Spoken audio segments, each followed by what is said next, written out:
नमस्कार मित्रांनो, स्वागत आहे तुमचं आताच्या ब्रेकिंग न्यूजमध्ये।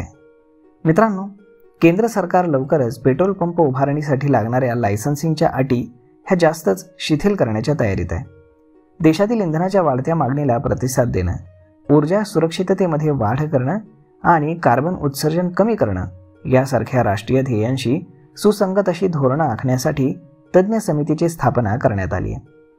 2019 मध्ये सरकारनं पहिल्यांदा पेट्रोल पंप उभारणीसाठी आवश्यक असलेले गुंतवणूक निकष सुलभ केले होते।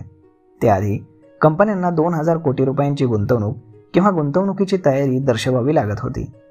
मात्र 2019 नंतर केवळ 250 कोटी रुपयांची निव्वळ संपत्ती असलेल्या कंपन्यांना देखील पेट्रोल आणि डिझेल विक्रीला परवानगी देण्यात आली।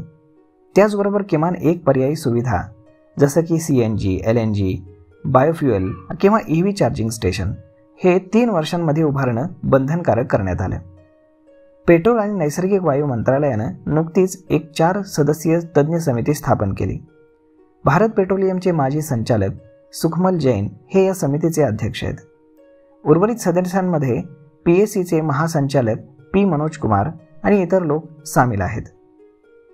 या नवीन नियमांनुसार पेट्रोल पंप विक्रेते कंपन्यांनी उभारलेल्या एकूण आउटलेटपैकी 5% ग्रामीण भागामध्ये उभारणं बंधनकारक आहे।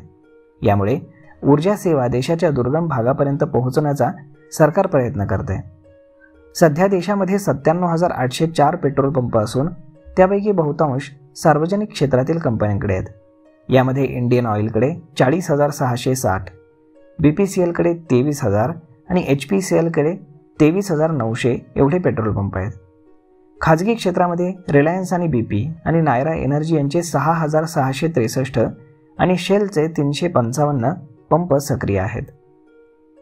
त्यानंतर टोटल एनर्जी, प्युमा एनर्जी आणि सौदी अरामको या आंतरराष्ट्रीय कंपन्यांनी भारतामध्ये इंधन व्यवसायामध्ये आता प्रवेश करण्याची तयारी देखील दर्शवलेली आहे। यामध्ये पेट्रोलियम मंत्रालयाने एक नोटीस जारी करून नागरिक, कंपन्या आणि इतर भागधारकांकडून 14 दिवसात अभिप्राय मागवलेत।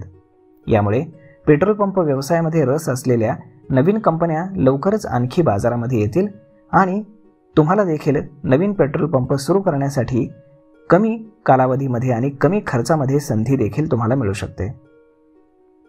तर मग मित्रांनो, अशा पद्धतीने आता सरकार पेट्रोल पंप सुरू करण्यासाठी जे लायसन्स असतं तर ते मिळवण्याच्या अटी शिथिल करत आहे।